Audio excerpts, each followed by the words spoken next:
deadly riots over the government's plan to avoid defaulting on its loans. Is that the unemployment keeps rising, and it has to keep rising just because we have an excess supply of goods, which is this is all borrowed money that our and that kids debt is owned by banks in other countries. issuing about $1 trillion Spilling in over bonds. M-O-N-E-Y, in the form of a convenient personal filter cigarette that delivers the taste, and 45 malt liquor. Are you hot?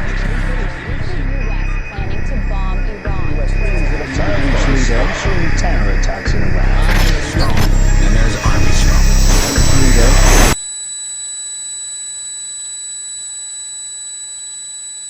Modern psychology has a word that is probably used more than any other word in psychology. It is the word maladjusted. Maladjusted.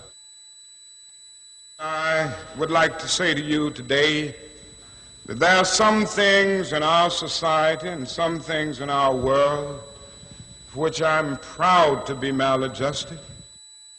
And I call upon all men of goodwill to be maladjusted to these things until the good society is realized. You know, economists are in fact not economists at all. They're propagandists of money value.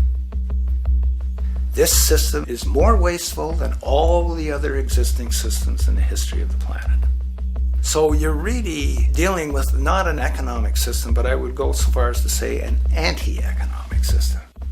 The problem we have is essentially the financial money sequence system. It's a system disorder, and the system disorder seems to be fatal. There is no profit under the current paradigm in saving lives, putting balance on this planet, having justice and peace or anything else.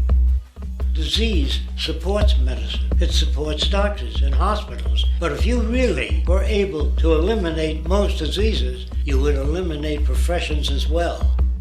You have to create problems to create profit. Crime does create business. We have now roughly 2 million people incarcerated in this country. Many of them are in prisons run by private corporations who trade their stock on Wall Street based upon how many people are in jail. But that's a reflection of the culture in which we live, in which we've all, to one degree or another, endorsed.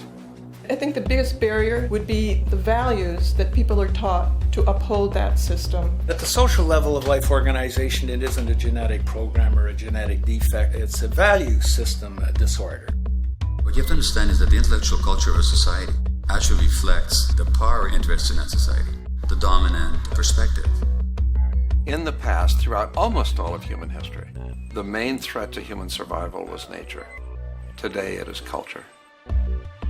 Not only does structural violence kill more people than all the behavioral violence put together, structural violence is also the main cause of behavioral violence.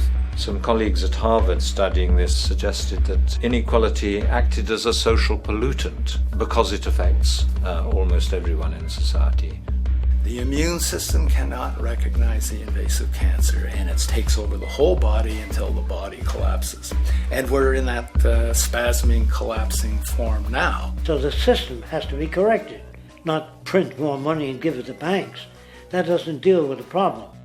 Every level of life organization and life system is in a state of crisis and challenge and decay or collapse. The problems that we have today will continue to go on. This will never go away within a monetary system. It's clear that we're on the verge of a great transition in human life. That what we face now is this fundamental change of the life we've known over the last century.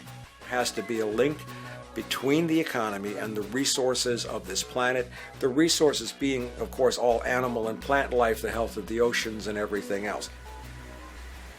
This is a monetary paradigm that will not let go until it's killed the last human being. The in-group will do all it can to stay in power. And that's what you got to keep in mind. They'll use the Army and Navy and lies or whatever they have to use to keep in power. They're not about to give it up because they don't know of any other system that will perpetuate their kind.